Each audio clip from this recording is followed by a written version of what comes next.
Sexo e obsessão, considerações edificantes. A noite estava esplêndida, como se participasse das inefáveis alegrias que nos invadiam o mundo íntimo. As atividades a que fôramos convocados, com exatidão e equilíbrio, avançavam para o encerramento. A problemática inicial, motivada pelos transtornos do jovem padre Mauro, tomava novo rumo, e as consequências se afiguravam naturais, como o resultado inevitável do empreendimento iluminativo. Utilizando-me da circunstância que me parecia favorável, solicitei escusas ao benfeitor, interrogando-o: como será o processo de recuperação do sacerdote? Permanecerá ele fiel ao programa traçado anteriormente ou sucumbirá ante novas perturbações que quase sempre acometem aqueles que se encontram em processo de renovação? O paciente benfeitor olhou o zimbório pontilhado de estrelas coruscantes e respondeu com simplicidade: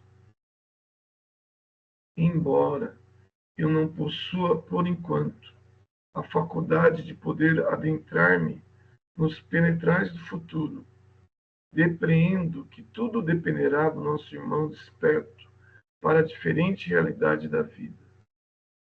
Todos os indícios demonstram que ele enfrentará as dificuldades que advirão da sua decisão feliz, confiado em Deus e resignado. Caso, porém, não encontre resistências morais para os enfrentamentos, a divindade sempre possui recursos especiais para retificar caminhos e reconduzir os infratores ao dever, ensejando-lhes novas oportunidades. Como medida acautelatória e providencial, a sua genitora providenciou, junto aos nobres mentores desencarnados do Espiritismo, auxílio especial, considerando que o nosso pupilo, mediante o sofrimento, ampliará possibilidades de natureza mediúnica e, oportunamente, despertará para novas decisões enriquecedoras. Pelo que posso depreender, o nosso irmão terá facilidades no futuro de manter comunicação com o mundo espiritual, terminando por abraçar a doutrina libertadora, realizando o objetivo edificante da caridade junto às criancinhas marcadas pelo processo de evolução no lar, que deverá erguer como processo de autodepuração. Faça a essa possibilidade por meio do socorro espiritual aos sofredores do além, granjeará mérito para desincumbir-se do programa que abraçará. O futuro é sempre imprevisível, em razão de ocorrências surpreendentes que induzem o indivíduo à mudança de atitude e de compreensão da vida. Não são poucos aqueles, conforme temos constatado, que tombaram ante os testemunhos, não havendo conseguido vencer as más inclinações e superar as tendências negativas com as quais antes se compraziam. Ademais, o cerco promovido pelos adversários espirituais torna-se sempre tão coercitivo que, exigindo coragem e abnegação a que o candidato ao bem não está acostumado, termina por desviá-lo da rota que deveria seguir.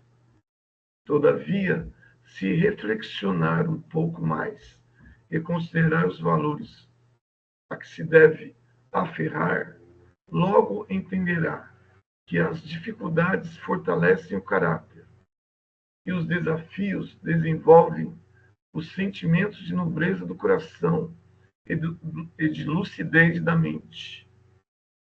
As árvores enrijecem as fibras, enfrentando os vendavais que as vergastam, assim também os seres humanos. Seria possível prever-se como renascerão o Marquês e Rosa Keller, de forma que possam recuperar-se dos gravames e problemas de que foram objeto, avançando pela senda renovadora, sem demonstrar enfado ou cansaço, ante as nossas insistentes questões, redarguiu de boa mente. As providências em curso programam para ambos um renascimento assinalado por limites muito severos.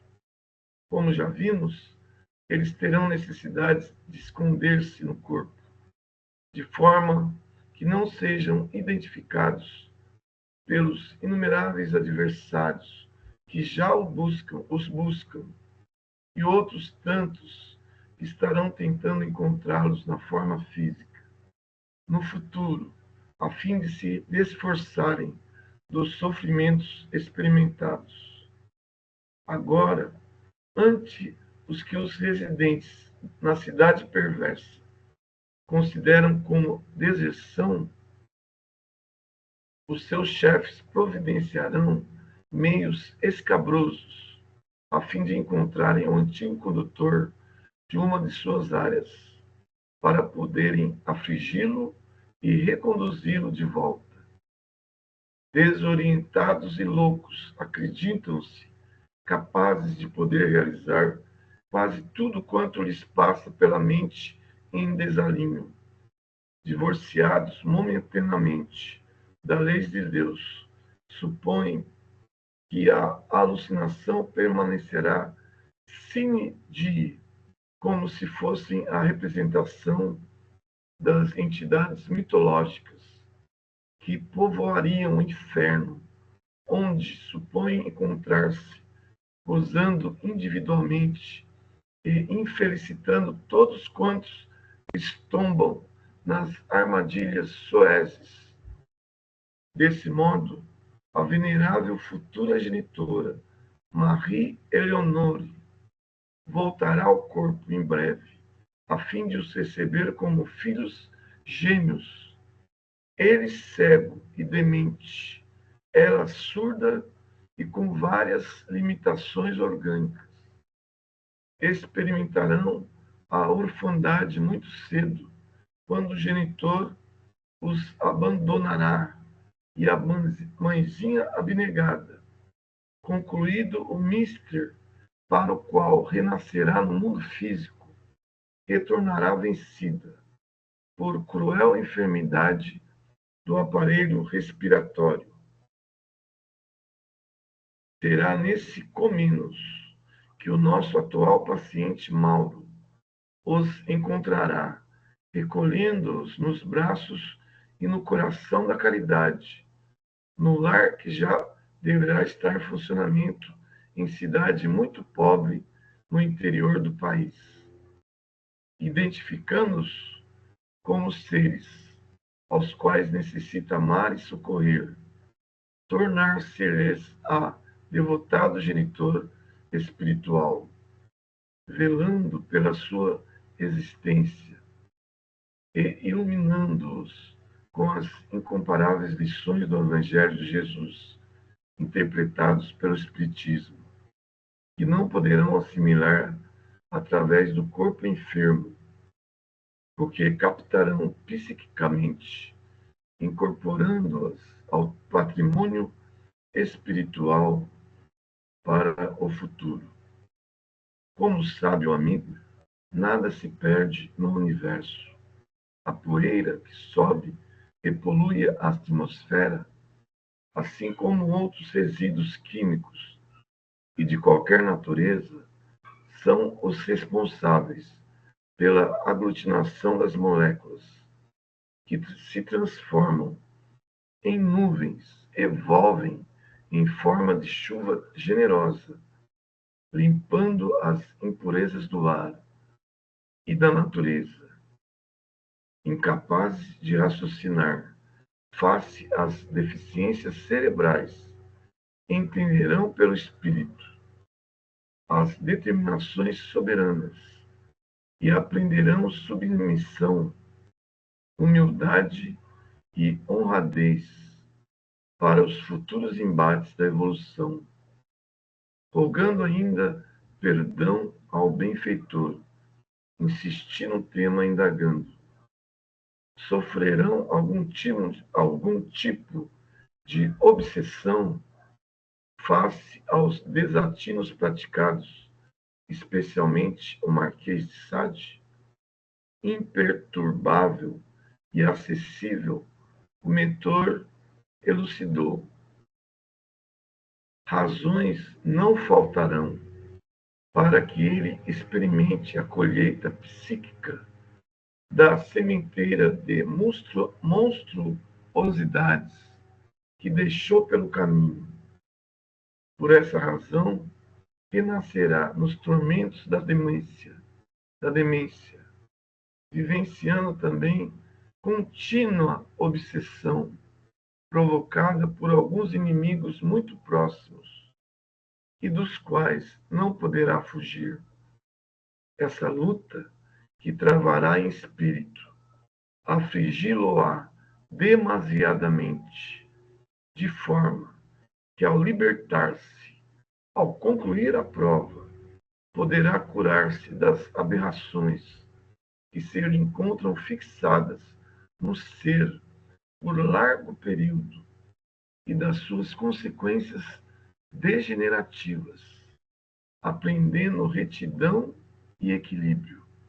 Ser-lhe-á o ferro em brasa para o cautério da alma aberta em feridas morais graves. Ela, no entanto, em sua condição de vítima, e mais tarde, em razão dos desatinos que se permitiu, experimentará também a presença insidiosa de dois espíritos rudemente abortados, que a não perdoaram e aguardam o ensejo de localizá-la, o que conseguirão através da lei de afinidades, que estabelece a identificação dos semelhantes vibratórios. Nunca nos devemos esquecer que onde se encontre o réprobo devedor, aí também estará o infeliz cobrador. Os processos da justiça divina seguem métodos de harmonia e de amor, de forma que ambos os contendores tenham o mesmo ensejo de reparação e de crescimento interior, de forma que se possam libertar da inferioridade e alcancem mais elevados patamares da felicidade.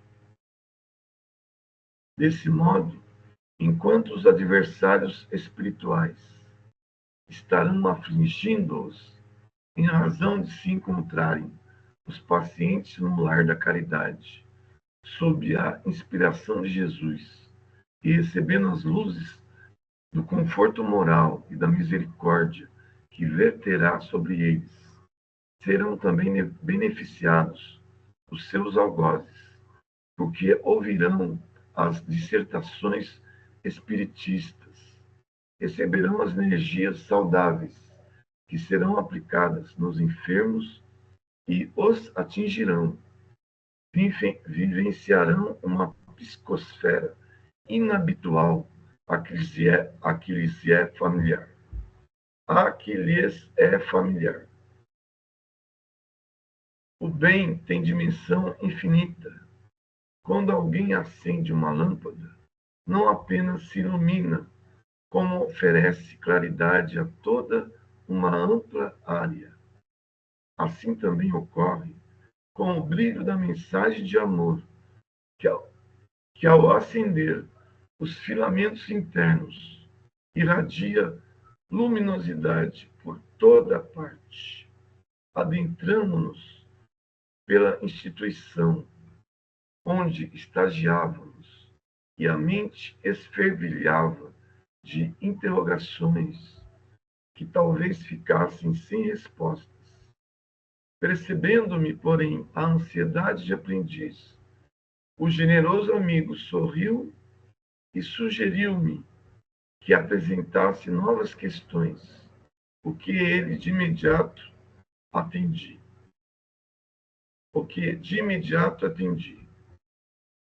Penso nas ameaças que foram proferidas pelos espíritos em debandada e também no atrevimento das hostes que ora sitiam esta nobre entidade de amor e de caridade.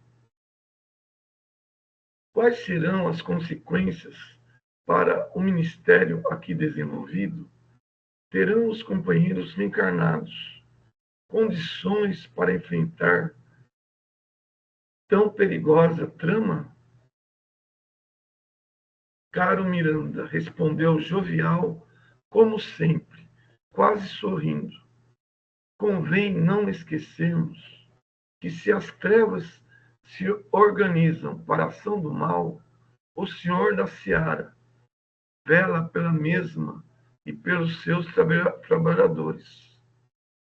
Não temos dúvidas de que os companheiros que morejam nesta casa, responsáveis e conscientes das suas ações, perceberão a alteração que se dará na psicosfera, que envolve o seu trabalho por algum tempo. Todos percebemos quando alguma nuvem tolda, por momentos, a claridade do dia. No entanto, nos preocupamos porque sabemos que o sol sempre brilhará, suplantando toda a escuridão.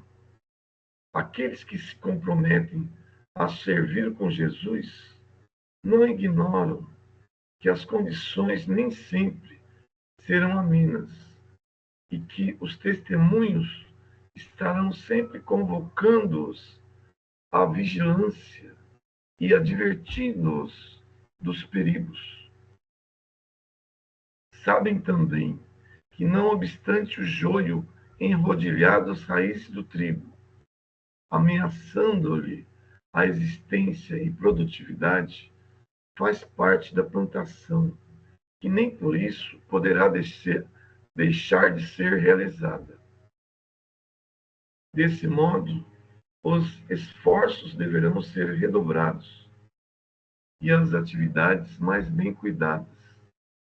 A fraternidade exigirá maior soma de sacrifícios e o respeito nos relacionamentos se apresentará como fator de equilíbrio para evitar que os espíritos atormentados e infelizes que pululam na sociedade atraiam-nos à sensualidade, à perversão, ao desvio dos deveres que lhes constituem a razão de ser da própria existência. A benfeitora Madre Clara de Jesus adverti-los-á mediante mensagens de esclarecimentos oportunos, através da mediunidade de Ricardo, despertando os obreiros do Senhor para a maior vivência das lições da Boa Nova em pleno campo de batalha. Posso perceber que serão visitados por enfermos da alma, da emoção e da mente, como já vem ocorrendo, agora também telementalizados pelos governantes da cidade perversa. Nos atendimentos fraternos, aumentará o número dos insatisfeitos e atormentados do sexo, que, vindo buscar socorro, facilmente se interessarão pelas afeições saudáveis que tentarão envolver nas suas teias de sedução, gerando conflitos e sofrimentos que, superados, irão fazer parte das conquistas dos trabalhadores do bem. Em muitos lugares, em diversas instituições voltadas para a prática do espiritismo cristão, esses irmãos infelizes induzirão pessoas doentes que lograrão desviar por algum tempo outras de bom caráter, mas de poucas resistências morais, comprometendo-as sexualmente a desserviço da harmonia que preservavam na família com seus parceiros, ou na solidão que elegeram como terapia de reeducação. Tudo, porém, são testes de aprendizagem e oportunidades de crescimento interior. Não havendo instrumentos de avaliação, dificilmente se pode aquilatar das condições espirituais dos mesmos. Nesses momentos, a oração repassada de unção, a caridade em toda e qualquer expressão, a leitura edificante, a conversação salutar, constituirão recursos preciosos para a manutenção do equilíbrio e para auxiliar os perturbadores nos seus processos de recomposição moral. Silenciou o amigo dos sofredores e olhou em derredor.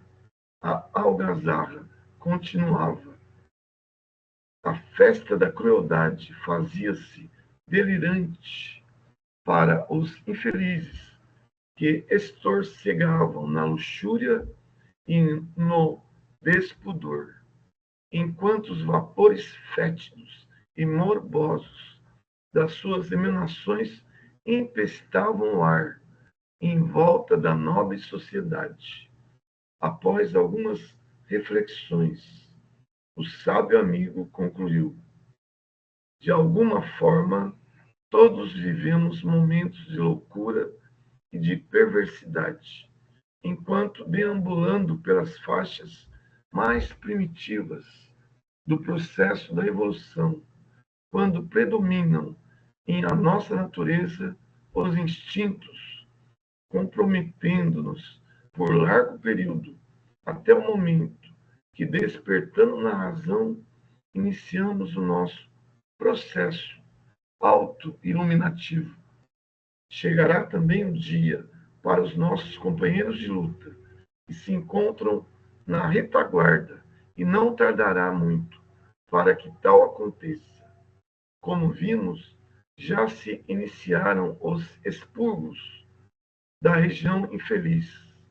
Logo mais, eles estarão na Terra, repetindo as experiências exaustivas da promiscuidade sexual, até o momento quando o excesso os levará ao cansaço, ao tédio, ao sofrimento, e eles despertarão para os valores reais do espírito imortal.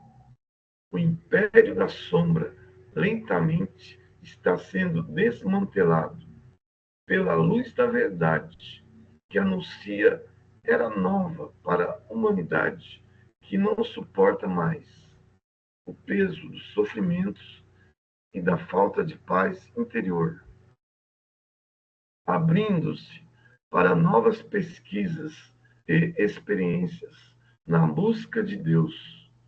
Alegremo-nos sobremaneira por fazermos parte daquelas legiões de servidores de Jesus que estão dando início ao programa que ele elaborou para o seu planeta.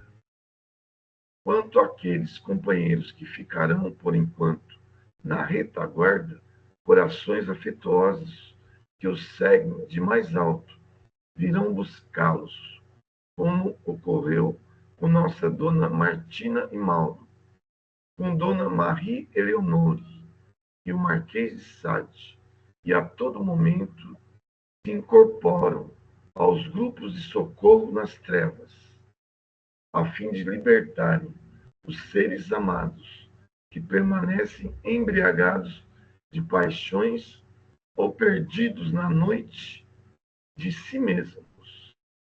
Simultaneamente, considerando que o Consolador prometido já se encontra na Terra, o querido planeta terá como suportar a carga de responsabilidades dolorosas que ele cumprirá viver, ajudando a todos na viagem de ascensão. De nossa parte, façamos o melhor que esteja ao nosso alcance, certos de que virão reforços de paz e de luz para o trabalho. Naquele momento, chegavam as pessoas que faziam parte das atividades doutrinárias da casa, na condição de ouvintes das palestras educativas. Da mesma forma, os vários departamentos de assistência espiritual se encontravam funcionando com os lidadores do atendimento fraterno, os passistas, os evangelizadores espíritas, que naquela ocasião realizavam uma reunião para a futura reciclagem de programas. Enfim, os serviços habituais não haviam sofrido qualquer solução de continuidade. Observei, porém, que eles atravessavam a psicosfera densa, como se fosse uma muralha móvel em torno das fronteiras da instituição, e logo rompiam-na pelas entradas de acesso, já que as energias providenciais que foram trazidas pelas legiões convocadas pela mentora conseguiram deixá-las como espaço livre e sem contaminação. Igualmente notei que alguns desses espíritos recém-chegados assessoravam alguns enfermos mediúnicos, cujos obsessores não conseguiam atravessar as defesas magnéticas colocadas nas vias de acesso. Pessoas outras portadoras de desequilíbrios emocionais, orgânicos, e alguns jovens dependentes de substâncias químicas eram amparados desde a parte externa até o amplo salão ou os setores variados para onde se dirigiam. Não havia qualquer dúvida que se os espíritos perversos se organizam para o trabalho de crueldade, o bem perseverante está-lhes muito adiante, prevendo as ocorrências e apresentando soluções que, inclusive, objetivam resgatá-los da situação inditosa em que permanecem. O irmão Anacleto, na sua condição de excelente psicólogo, acompanhou a minha observação e captou os meus raciocínios, adindo: eu nunca vos deixareis a sós, disse Jesus. E o que vemos em toda parte é a confirmação da sua promessa. Através dos seus prepostos, ele sempre está conosco, em suave convívio, e oferecendo-nos salutares advertências. Agora entremos, pois que teremos a reunião doutrinária, que precederá ao encerramento das nossas atuais atividades, nesse núcleo de amor e educação. O labor da noite no salão repleto de assistentes encarnados e desencarnados se circunscreveria a uma exposição doutrinária. O orador destacado seria o médium Ricardo, cuja palavra rica de conceitos edificantes e de lirismo em torno do pensamento espírita sempre atraía muitos interessados que se comoviam com as mensagens doutrinárias de que se fazia instrumento. Naquela ocasião, especialmente reservada pela mentora para instruções em torno dos futuros acontecimentos, a sala estava iluminada por energias siderais. A psicosfera saturada de energias balsâmicas desintoxicava os assistentes dos fluidos deletérios a que se haviam acostumado e que os enfermavam. Espíritos dedicados ao socorro espiritual igualmente ofereciam apoio emocional e terapêutico aos que experimentavam parasitose obsessiva. Pude observar que alguns desses enfermos eram vítimas de hipnose profunda que lhes bloqueava o discernimento e a compreensão dos ensinamentos que eram ministrados. O intercâmbio entre os dois planos da vida ali se fazia pulsante, com preponderância do espiritual sobre o humano. À medida que as pessoas se acomodavam, suave melodia se exteriorizava dos alto-falantes, criando um ambiente de relaxamento e de bem-estar. Agitados uns, como decorrência dos labores a que se afeiçoavam, chegavam cansados, outros irritados, diversos ansiosos, muitos deprimidos, mas adentrando-se no recinto, impregnado de forças reparadoras e curativas, experimentavam de imediato compreensível refazimento.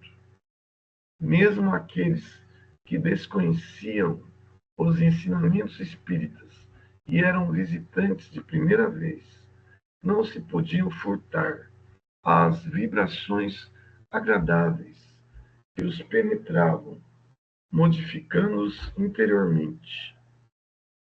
Porque a pontualidade fosse uma das características da instituição em respeito aos valores do tempo e aos compromissos das pessoas, bem como em consideração aos elevados místeres dos guias espirituais, o médium Ricardo e dois convidados assumaram a mesa diretora e prepararam-se para iniciar o cometimento relevante. Lá fora continuava a algaravia dos infelizes e o ensurdecedor ressoar de tambores e de instrumentos que produziam sons metálicos perturbadores. Quando foram ligados os microfones para a transmissão interna do estudo da noite, observei que um trabalhador espiritual colocou também um equipamento espiritual sobre a mesa e pude perceber que se tratava de um videotransmissor, algo sofisticado para os padrões da época. Sem entender a que se destinava, acerquei-me do amigo Dilermando e falei-lhe sobre a providência, tendo esclarecido que havia sido instalado um serviço de projeção para as dependências externas, objetivando-se alcançar a malta que rebocava no desvairado sítio à instituição. Labores dessa ordem eram ali já habituais, sendo que, na oportunidade, foram ampliados os sistemas de transmissão, de forma que pudessem superar a barulheira infernal. As luzes foram diminuídas e o silêncio fez-se espontaneamente, gerando uma discreta ansiedade em todos. Ricardo solicitou a um dos convidados que fizesse a oração inicial, com que sempre se propicia a abertura de qualquer atividade, em respeito ao Senhor da vida e ao incomparável Messias Nazareno. O visitante, com muita naturalidade, exorou o auxílio dos céus e, com palavras simples, que bem traduziam os seus sentimentos elevados, procurou expressar o anseio de todos e apresentar as necessidades de iluminação e de paz. Terminada a prece, vi a veneranda mentora Clara de Jesus acercar-se do médium e envolvê-lo em sucessivas ondas de ternura, cujas vibrações alcançavam-lhe os chakras coronário, cerebral e laríngeo, que imediatamente passaram a exteriorizar coloração muito específica. Os assistentes, acostumados às suas edificantes mensagens, tomados de peculiar satisfação que decorria da afeição que vigia entre eles e o devotado trabalhador da causa de Jesus na terra, ficaram receptivos ao conteúdo do verbo libertador. Notei que diversas entidades enfermas que se haviam adentrado no recinto acalmaram-se, e outras que se faziam cobradoras dos seus antigos desafetos foram discretamente induzidas a sintonizar na faixa do pensamento dominante, capazes de ouvir as palavras do expositor. Havia sido realizado todo um trabalho cuidadoso de preparação do ambiente e equipes habilmente programadas para o mister laboravam continuamente, a fim de que tudo transcorresse conforme estabelecido pela mentora espiritual.